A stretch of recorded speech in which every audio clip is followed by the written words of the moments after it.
crafty people, I'm Margot Potter, and I'm super excited to be joining with Plaid Crafts and FolkArt to spend a little crafternoon with you. We're going to be using FolkArt Outdoor Paints, stencils, brushes, and tools, and I'm going to show you the techniques I used to make this mason jar welcome door sign. Pour yourself a cup of whatever, and let's get started.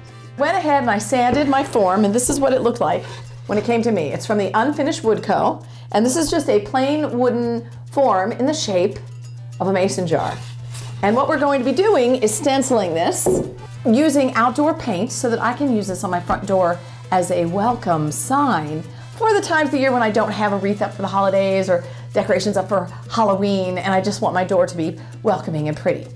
And you're going to do 2 coats of the light gray at the bottom here, and then 2 coats of the silver at the top. And if you need to do another coat of each, that's fine, go ahead. This is our stencil that we're going to use.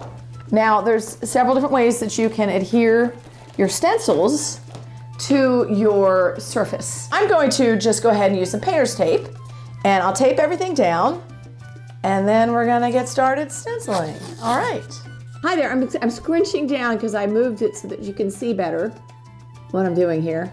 And what I've done is I've actually taped over all of the berries because I'm going to be using these vibrant colors on those. But for now, we're going to do the green wreath, and then this I wanted to do in the zinc, which is the darker gray, which is right here, zinc. And I've got the green here precariously next to my elbow, right where I will most likely dip my elbow into it and spill paint because I am an impatient crafter.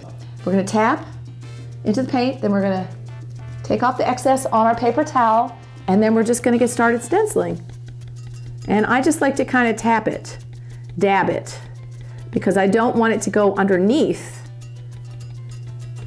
my stencil. I'm going to take off the tape and add the colors to these little berries, and then while the stencil's wet, while everything's still wet, that's when you want to peel it off. And then if you have to come back in later and add a little more paint or add some details, that's fine.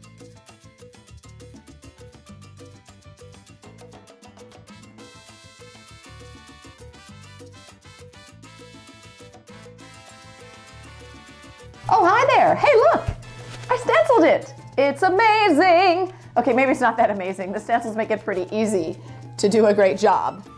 Good tools are everything. Great brushes, great stencils, a little bit of patience. But while this is drying, I'm gonna go ahead and clean my brushes because you always wanna clean your brushes while they're still wet, or you end up with paint dried into your brush and now it's useless, which I did yesterday. Sorry, paintbrush.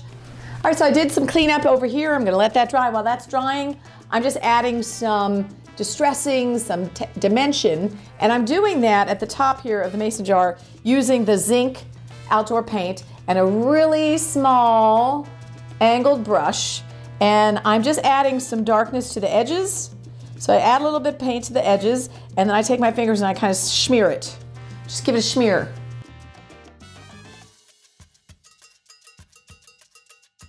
So now I'm kind of adding more dimension, and I'm using a wide flat brush and I'm putting it in that zinc paint, that deeper gray, and dabbing it on my paper towel so I don't have too much paint, and then just kind of going around the edges and then adding a little bit of dimension, kind of brushing this color on so it gives it more of a distressed kind of antique look, and it also makes it look a little less flat.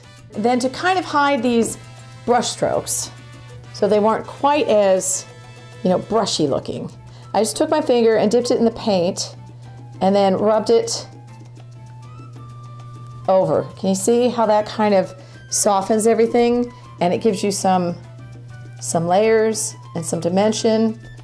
I think this is going to look adorable on our front door. I just have to add a little hardware to the back, and then we'll hang it up and you can see how it looks.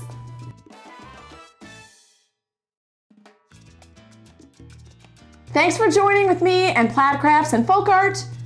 And remember, stay crafty, people.